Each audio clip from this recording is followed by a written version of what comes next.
কাজী আহমেদ সৌরভ। জি, কাজী আহমেদ সৌরভ। আপনি আপনি সালাম আনমিউট করে আলাইকুম। কথা হ্যাঁ, বলুন। জি, সালাম আলাইকুম। জি, বলুন ভাইয়া।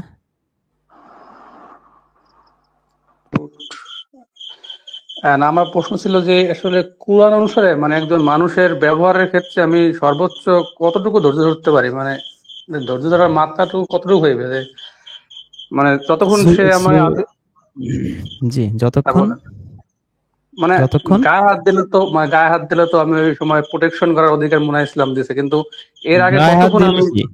গায়ে হাত দিলে কি? আপনি গতকালকে আমাদের কুরবানির ভিডিও দেখেন নাই? ওই যে আদমের 2 সন্তান কি বলছে? তুমি আমাকে মেরে ফেলো, কিন্তু আমি আমার হাত তোমার দিকে বাড়াবো না। কি কি বোঝেন? এই আয়াতের ওজন বোঝেন আপনি? আপনার আমার মতো 1 লক্ষ মানুষের মাথায় আল্লাহ চাপায় দিলে এই আয়াতের একটা আয়াতের ভার আমরা সইতে পারবো?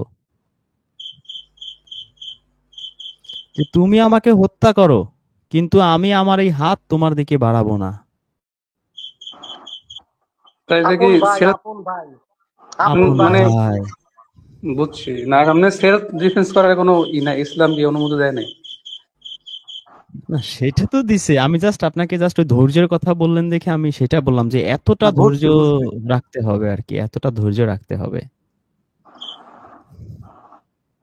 এখন আমি আপনাকে একটা চর দিলাম, আপনি একটা দিয়ে দিলেন, তাহলে তো আর ধৈর্যের আপনি আর পাশ করতে নাম্বার তো আর পাইবেন না, আল্লাহর কাছে নাম্বার পাবেন আর? ভাই এত ধৈর্য রাখা কি সম্ভব? মুসা নবী যেখানে পারে না, সেখানে আমি সাধারণ মানুষ হয়ে সম্ভব না। কিভাবে পারবো? তো সম্ভব না দেখে জান্নাতের কোয়ালিটিও তো ঢের ফের আছে। এই জন্য সবাই কি এক কোয়ালিটির জান্নাত পাবে? যে না, তা যতটা তো পারবে সে অবশ্যই না। ততটা করবে। কেউ গালি সহ্য করতে পারলে কেউ দেখা যায় গালি সহ্য করতে পারে, চর সহ্য করতে পারে না। আবার কেউ চর সহ্য করতে পারে, ঘুষি সহ্য করতে পারে না। কেউ ঘুষি সহ্য করতে পারে, কিন্তু ওই যে 10-12টা লাঠি দিয়ে পিটালে সেটা সহ্য করতে পারে না। কেউ তাও সহ্য করতে পারে। একেকজনের সহ্য যত বেশি হবে তার সওয়াবটা তত বেশি হবে। এরকমটাই আমার মনে হয় ভাই। বুঝ- যদি আর্থিক ভাবে বারবার ক্ষতিগ্রস্ত হয়, তাহলে কি বারবার কি মানে কি করতে পারবো আমি, মানে জরিমানা যত নিতে পারবো না আর কি এক্ষেত্রে? আর্থিকভাবে বলতে একটা এক্সাম্পল দেন। এক্সাম্পল বলতে মানে মানে এক্সাম্পল না, মানে রিয়েলিটি বলতেছি। যেমন আমার বাড়ির পাশে একটা আছে আমার আর কি, ঘেরের মতো আছে আর কি, গাছালি এই টাইপের আছে। তো ওইটাই মানে আমি অনেক ট্রাই করি, মানে ছাগল মানুষের গরুতে মানে অনেক দিন থেকে অত্যাচার করতেছে, কিন্তু আমি চাই না যে মুখ থেকে একটা খারাপ ভাষা বলি, বা আমার ফ্যামিলি তো এরকম বলে না কেউ, কিন্তু তারা আর কি কন্টিনিউ ছাগল দিয়ে আর কি টর্চার করতেছে, না, না, মানে সহ্য আপনার কাজ তো হচ্ছে ভাই আপনার ঘরটাকে প্রোটেক্ট করা। যেমন ধরেন আগে গ্রামে কি হইতো, মাটির ঘর ছিল, শীদেল চোর থাকতো। তো মানুষ চিন্তা করলো শীদেল চোর থেকে বাঁচতে গেলে কি করতে হবে, আমাদের যে ওয়াল করা ঘর করতে হবে, তাহলে শীদেল চোর আর ঢুকতে পারবে না। তো আপনার যেমন যখন বলে না যেই রোগের যে ঔষধ, তা আপনার যখন যেমন সিচুয়েশন সেই অনুযায়ী আপনার আর্থিক সচ্ছলতা সচ্ছলতা অনুযায়ী আপনার প্রোটেকশনের তো ব্যবস্থা করতে হবে। গরু ছাগল ঢুকতেছে, আপনি বেড়ার ব্যবস্থা করেন। আবার পরে আবার গান গায়েন না যে আমার 1,00,000 টাকার কি জানো বাগান খাইলো 2 টাকার ছাগলে। তো 2 টাকার ছাগল যেন আপনার বেড়া খাইতে না পারে ওরকম শক্তপোক্ত ভাবে বেড়া বানাইতে হবে। বেড়া দেওয়ার পরে তারপরে মানুষ অত্যাচার করলে ভিন্ন জিনিস, কিন্তু আপনি বেড়াও দিবেন না, আবার সহ্যও করবেন যে ছাগলে খেয়ে ফেলবে। আপনি কি মনে করেন আপনি দোয়া পড়ে ফু দিবেন আর ছাগল আর ঢুকবে না বাগানে? এরকম কিছু কি আপনি আশা করতেছেন নাকি ভাইজান? না, মানে এরিয়া অনেক বড় তো, এই জন্য বলছে যে আসলে কন্ট্রোল করা এরিয়া বড়, কঠিন। আপনাকে আল্লাহ সম্পদ দিচ্ছে বড়, আপনার তো ইনকামও নিশ্চয়ই বড় হয়, বড় বাগানের ইনকামও বড়, তো আপনি খরচও করবেন না না বেশি। না, আমি স্টার্ট করছি তো কেবল, এই জন্য আর কি আসলে মানে চেষ্টা করতেছি, তারপর এত তো সম্ভব না, একটা ব্যয়বহুল বিষয় আছে। না কিন্তু তাহলে তারপর ভাই আমাদের, না, না, আমাদের কাছে যদি আপনি চান যে আমাকে ছাগলে বারবার আমার ফসল নষ্ট করবে, আমি কি সহ্য করব? আমি বলবো ভাই এই ফতুয়া আমরা দিতে পারবো না। আমাদের ফতুয়া হচ্ছে রিয়েলিস্টিক ফতুয়া। আপনি বেড়া দেবেন, ঠিক আছে? এখানে ছাগল আসবে আর আমার আপনি সহ্য কাছে করবেন, সওয়াব হবে। আমার মনে হয় সওয়াব হবে না, উল্টো আপনার গুনাহ হইতে পারে। এখানে আমার কাছে একটা ফতুয়া আছে। ফতুয়াটা হচ্ছে যে আপনি কয় টাকা দামের ফতুয়া ভাই? এটা আপাতত ফ্রি। আহ, না, তো আমাকে একটু বেশি দামি হলে আমাকে দিয়ে আমি চৌরাস্তার মোড়ে বিক্রি করব। এখানে ফতুয়া খুব সেটা চলে, হচ্ছে যে ফতুয়া আর পাঞ্জাবি। আহ, আপনি রিজওয়ান ভাইয়ের কাছে যেটা বললেন উনি তো ওইভাবেই সমাধান দিল। আরেকটা ব্যাপার যে যেহেতু আপনি বলতেছেন যে আপনি নতুন উদ্যোক্তা, হয়তো আপনার সামর্থ্য নেই বিশাল এরিয়া, তো আপনি একটা প্রাইমারি কাজ করতে পারেন যে ওই মানুষগুলোর কাছে গিয়ে বেশ ভ্রাতৃত্বের সাথে আন্তরিকতার সাথে তাদেরকে বোঝাতে পারেন যে ভাই বা বোন দেখো আমি না, নতুন এটা করেছি। সজীব ভাই, হ্যাঁ ছাগল টাগল হ্যাঁ হ্যাঁ, এগুলো কিন্তু আসলে আসলে রাখা যায় না ওইভাবে। আপনি যত যাই বলেন না কেন, ইভেন আমার না ছাগল রাখা আপনার যায় না, ক্ষেতে চলে হ্যাঁ, যাইতে পারে ভাই, না আমার না ছাগলও চলে যেতে রাখা পারে। আর রাখা একটা যায় না। মানুষের পক্ষে সম্ভব না যে 10-12টা ছাগল বা 5-6টা ছাগল একসাথে সারাদিন 24 ঘন্টা সেই ছাগলের সাথে সাথে থাকা, এটা মানুষের পক্ষে সম্ভব না। আর ছাগল এই বেড়া এই ক্ষেত খামার বাগান এগুলোতে যাবেই ভাই। এটা আপনি যতই আমাকে বোঝান না কেন, তাহলে আমার কি করতে হবে? সব কাজকর্ম ফেলে ওই ছাগল গরুর সাথে সাথে 24 ঘন্টা থাকতে হবে। এটা কি সম্ভব? সেক্ষেত্রে হয়তো তারা গলায় দড়ি দিয়ে বেঁধে রাখলো, যদি তারা মনে করে যে তারা ওইভাবে না, করবে। গলায় দড়ি দিয়ে বেঁধে রাখলে সে তো খাবার খাইতে হবে তার। সে তো রাস্তায় আপনি বেঁধে একটা সুপারি গাছের সাথে বা নারকেল গাছের সাথে বেঁধে রাখছেন, সে তো খাবার খাইতে পারবে না। সে তো না খেয়ে তাও থাকবে। পারবে ছাগলটা না। তো আস্তে আস্তে ইয়ে হয়ে যাবে, রোগা হয়ে যাবে রে ভাই।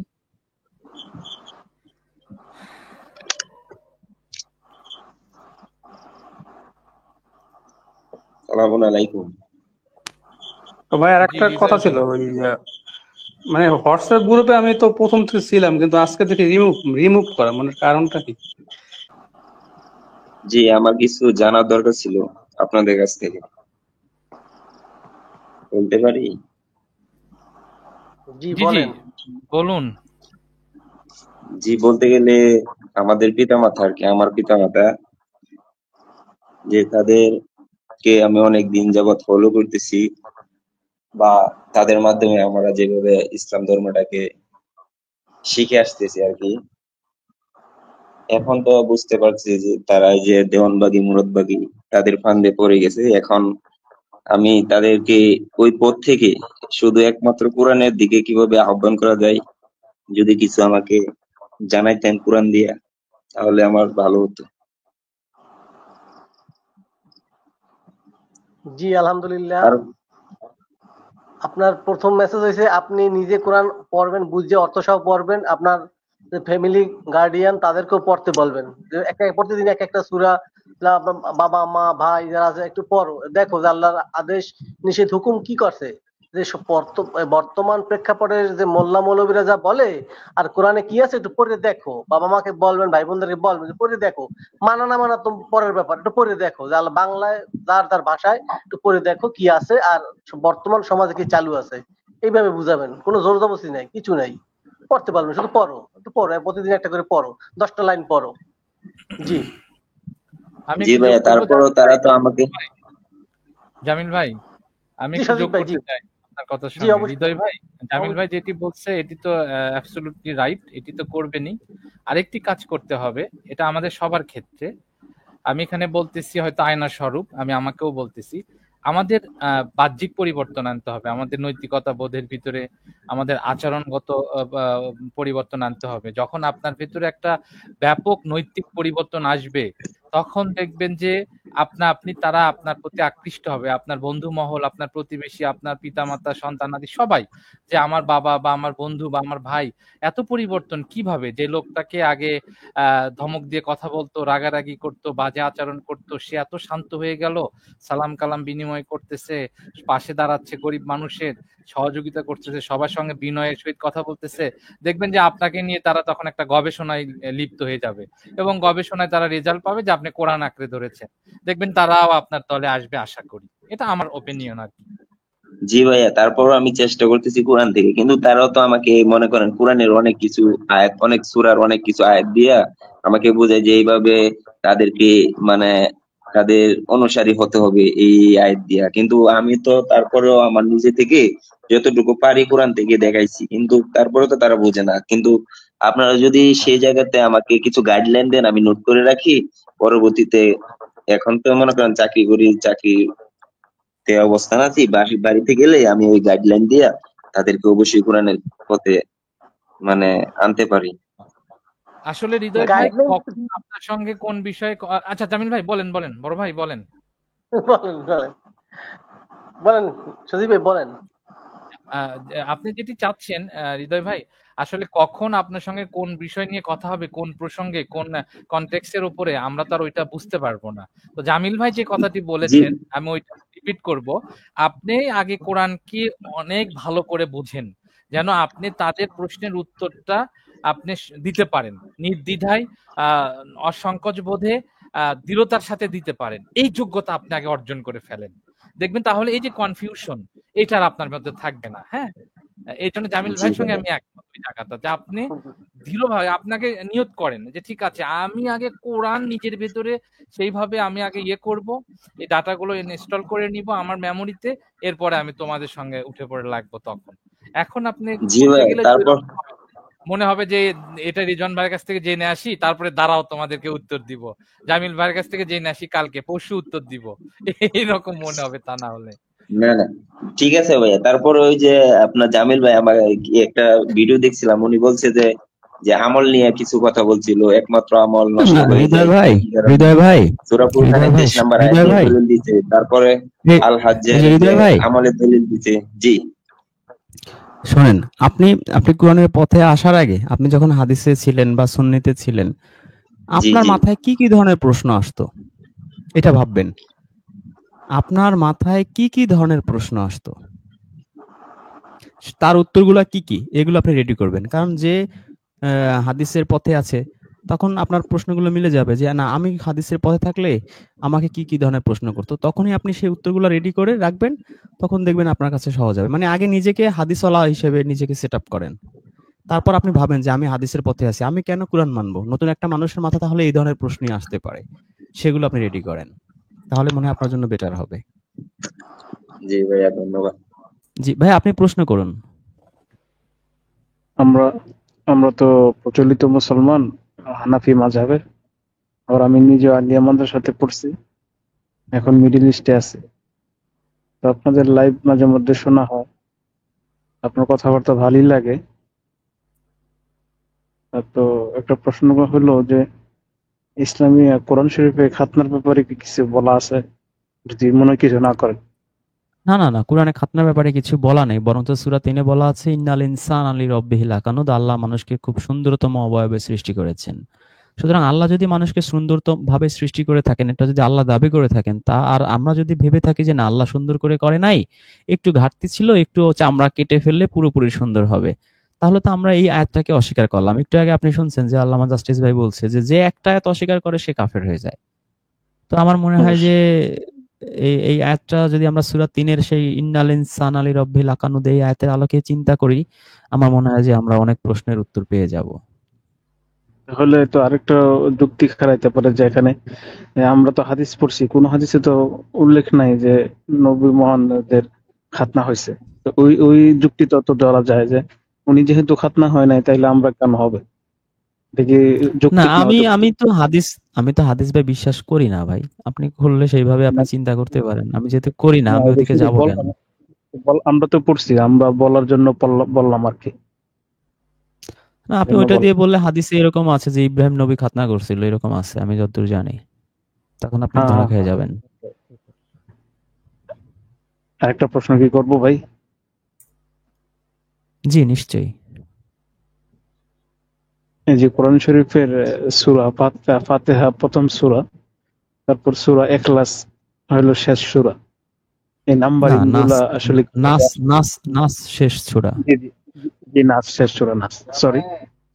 এই নাম্বারিং গুলা কিভাবে আসলো, এগুলো কি বলা যায়? এটা তো হাদিসে আছে ভাই, এটা তো কোরআনে তো নাই যে আমি এইভাবে নাম্বারিং করছি। এই তো আপনি যখন প্রতিটি রেফারেন্সের কথা বলেন, তখন তো আপনি নাম্বার মাইন্ড করেন না। আমি এমনি জানার জন্য বলতেছি যে নাম্বার না, দেন, আমি এত বলছি নম্বর ভাই সূরা। এটার উত্তর আমি বলছি কি এটার উত্তর আমার জানা নাই। কারণ আমি কোরআনটা তো অ্যাজ ইট ইজ আমি আচ্ছা পাইছি। আমি আচ্ছা যদি আচ্ছা ৩-৪টা ভার্সন পাইতাম তাহলে আমি বলতে পারতাম। আমি যেহেতু একটা ভার্সনই আমাকে আল্লাহ আমার তৌফিকে দিছে, আমি তো এইটাই দেখছি চোখে ভাই। আচ্ছা আচ্ছা আচ্ছা আচ্ছা, ঠিক আছে আপনার কথা।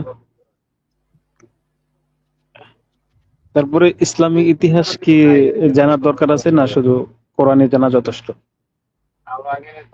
না, ইসলামের ইতিহাস আপনি জানতে পারেন, কিন্তু ইসলামের ইতিহাস না, আপনি ফিজিক্স, কেমিস্ট্রি, বায়োলজি যেকোনো জ্ঞানই আপনি অর্জন করতে পারেন। কিন্তু কোরআন দিয়ে সেটা আপনি করতে হবে আর কি, যে এই ইতিহাসটা আমি শুনছি কোরআন কি বলে। কোরআন যদি দেখেন যে এই ইতিহাসের বিপরীত, যেমন ইতিহাসে আছে যে আল্লাহ রাসূল নিরক্ষর ছিলেন, কিন্তু কোরআনে আপনি দেখতেছেন যে না, আল্লাহ রাসূল আসলে নিজের হাতে কিতাব লিখছে, আল্লাহ তাকে কলমের মাধ্যমে শিক্ষা দিচ্ছে। আল্লাহ বলছে যে ইয়াসিন অল কোরআনিল হাকিম, ইয়াসিন অল কোরআনিল হাকিম, সরি, ইন্নাকা লামিনাল মুরসালিন। ইন্নাকা লামিনাল মুরসালিন, না কোন দিকে চলে যাচ্ছে, সরি আর রহমানে যাবে। আর রহমান আল্লামাল কুরআন খলাকাল ইনসান আল্লামাহুল বায়ান, যে আল্লাহ বলতেছে যে আমি কুরআন শিখাই। তো আল্লাহ তো ফার্স্টে তো নবীকে শিখাইছে, তারপর না আমরা শিখছি, তাই না? তো আল্লাহ শিখাইছে, আবার সূরা আলাকে বলছে কলমের মাধ্যমে শিখাইছে। তো নবী যদি নিরক্ষরই থাকে সে কলম দিয়ে কিভাবে শিখবে, লিখবে কিভাবে? তো কুরআনের অনেক আয়াত পড়লে, সূরা ফুরকানও পড়লে আপনি যদি মনে হবে যে না নবী পড়ালেখা জানতো, তিনি নিজে এটা লিখছেন, তাই না? কিন্তু ইতিহাস তো বলে যে নবী নিরক্ষর ছিল। এখন আপনি ইতিহাসকে বিশ্বাস করবেন না কুরআনকে বিশ্বাস করবেন? আপনি কিন্তু একটা দোটানায় পড়ে যাবেন। সেই ক্ষেত্রে তো আপনার হয় কুরআন বিশ্বাস করতে হবে, না হয় ইতিহাস বিশ্বাস করতে হবে, কারণ দুটো বিপরীত, একটার একটার বিপরীত, তাই না? তো আপনি তখন উপায় কি আপনার? আপনার যে আপনার লাইভ দেখে কোরআনের বাংলা ডাউনলোড করছি, এখন পড়ার চেষ্টা করতেছি, এখন পড়তে আছে কি জানার জন্য এখনো আছে। আপনার ভালোই লাগে, আপনার কথাবার্তা অনেক সুন্দর, মানুষকে ভালো বুঝাইতে আপনি পারে। আপনি আমাদের ওই যে taskianos.com এ যাবেন, ওখানে মোটামুটি অনেকগুলো সূরা আপলোড করা আছে, মানে মানে সঠিক অনুবাদ বলা যায় গতানুগত থেকে যেরকম আছে ওই রকমের বাইরে। আপনি ওখান থেকে একটা যদি সফটওয়্যার অনুবাদ, হ্যাঁ ওখান থেকে সূরা বাকারা, সূরা নিসা, সূরা আনাম, এই তিনটা সূরা মানে বড় সূরার মধ্যে তিনটা আপলোড করা আছে। ওখান থেকে পড়লে মনে হয় যে আপনার আরো বেশি বেটার হবে।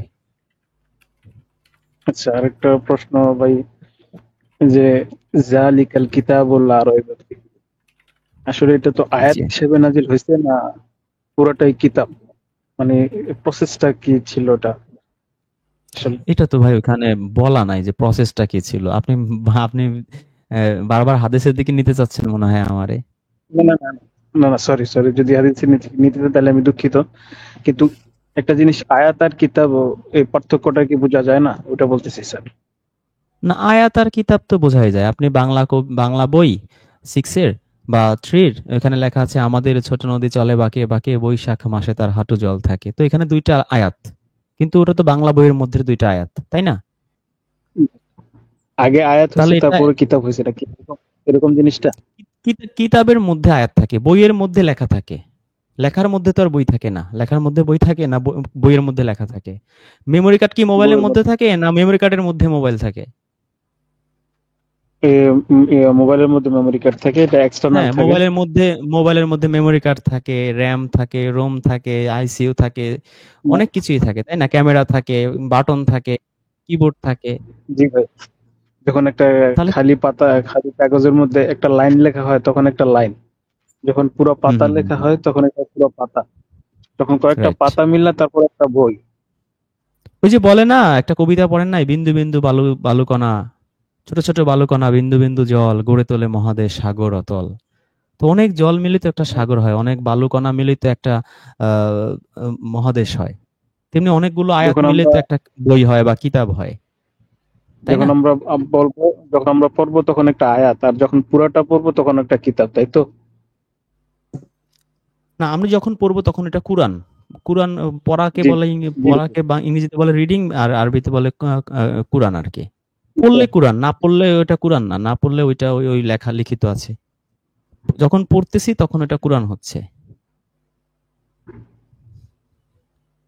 এখন তো আমাদেরও খাতনা হয়েছে, আমার ছেলেদেরকে করানো লাগবে। এখন তো সমাজে কথা বলতে তো দৌড়ানি খাইতে হবে, তাই না? না সব নবীরা দৌড়ানি খাইছে।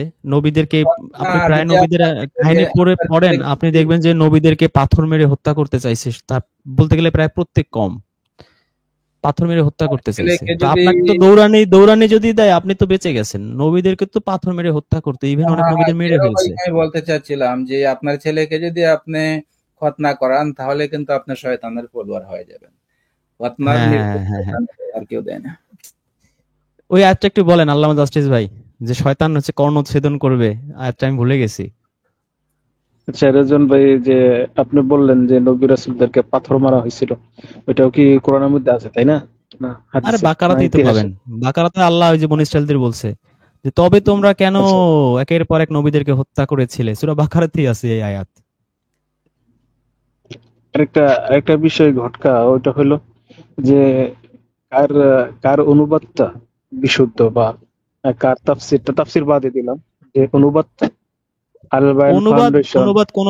অনুবাদ কোনোটাই বিশুদ্ধ না, কোনোটাই না। আচ্ছা, অনুবাদ হয়েছে কিভাবে? ওই আরবদের তার অনুবাদ লাগে নাই, ওদের মাতৃভাষা আরবি, এটুক তো আপনি শিওর নাকি?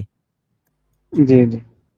তো অনুবাদ ফার্স্ট লাগছে হচ্ছে আপনার পার্সিয়ানদের, ইরানিদের, ওদের পরে লাগছে আচ্ছা হচ্ছে আপনার ওই যে ইন্ডিয়ানদের, ওই যে যখন ওই যে মুঘল সম্রাটরা আসছিল, ওই মুঘলদের রাষ্ট্রভাষা ছিল ফার্সি, এটা মনে হয় আপনি জানেন। তো ওই ফার্সিতেই ছিল, জানি। এরপরে উর্দু হিন্দিতে করা হয়েছে, আর সেখান থেকে বাঙালিরা কপি পেস্ট মারছে। মানে আরবি থেকে ওরা আমরা অনুবাদ করে নাই কেউ, হয় ফার্সি থেকে। ইভেন এখনো জি বাংলাদেশে জি অনেক আলিয়া কওমি মাদ্রাসাতে আপনার ফার্সি কিতাব পড়ানো হয়। ফার্সির এতটা প্রভাব ছিল আর কি একটা সময়। আপনি ভাবেন যে মুঘল সম্রাট আকবর, হুমায়ুন, এদের রাষ্ট্রভাষা ছিল আপনার হচ্ছে ফার্সি, উর্দু হিন্দি বাংলা কোনোটাই ছিল না কিন্তু। তাহলে ফার্সির কি দাপট ছিল? এই যে আমরা নামাজ বলি, খোদা বলি, রোজা বলি, এগুলো সব ফার্সি শব্দ। অনুবাদটা তো জি। ওদের ওদের যে মাধ্যমে আমরা হয়েছে, আমি তো আরবদের তার অনুবাদ দরকার ছিল না, তাই না? জি না। আমি তো আলী আমাদের সাথে পড়ছি, আমরা একটা বিষয় ছিল মিজান, হয়তো যারা আমাদের সাথে পড়ছে তারা জানে, এটা আরবি গ্রামারের বই। ক্লাস 5-এ পড়ানো হতো আপনার কি কিভাবে কোন হরফ কিভাবে কোন বিষয় আর কি। আমরা তো আর আরবি জানি না, আমরা কিভাবে অনুবাদ করবো ওইটা আসলে ঘটকা, কোনটা সঠিক হবে কিনা, আল্লাহ কি বুঝাতে চাইছেন সঠিকটা নিতে পারবো কিনা। আমার ঠিক জি ভাই। জানা নাই।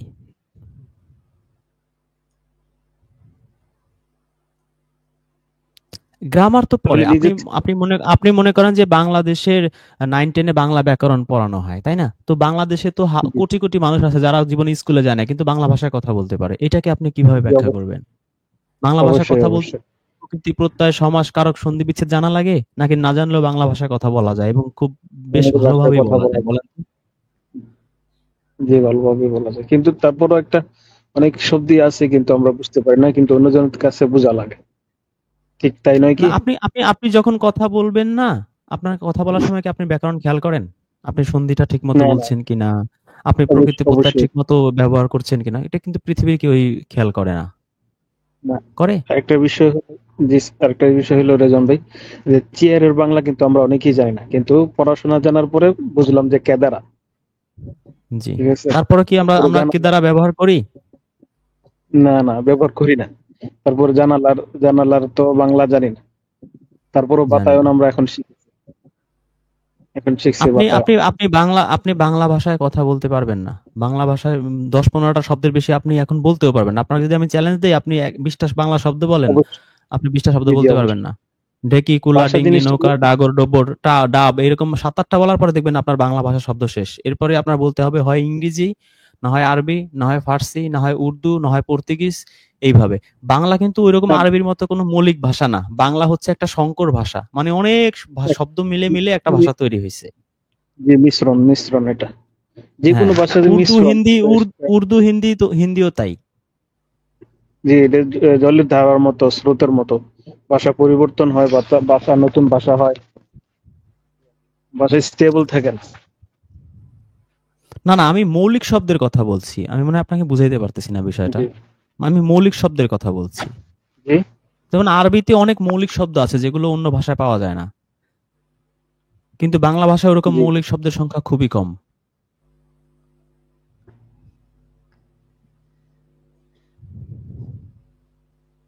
আপনার সাথে জি কথা ভাই, বললে আপনার ভালোই লাগে, অনেক শান্তশিষ্টভাবে কথা বলেন, ভালো লাগছে। ঠিক আছে, ঠিক আছে ভাইয়া, আপনাকে অনেক তাই ধন্যবাদ, শুনলে। আপনার প্রশ্নগুলো অনেক সুন্দর ছিল।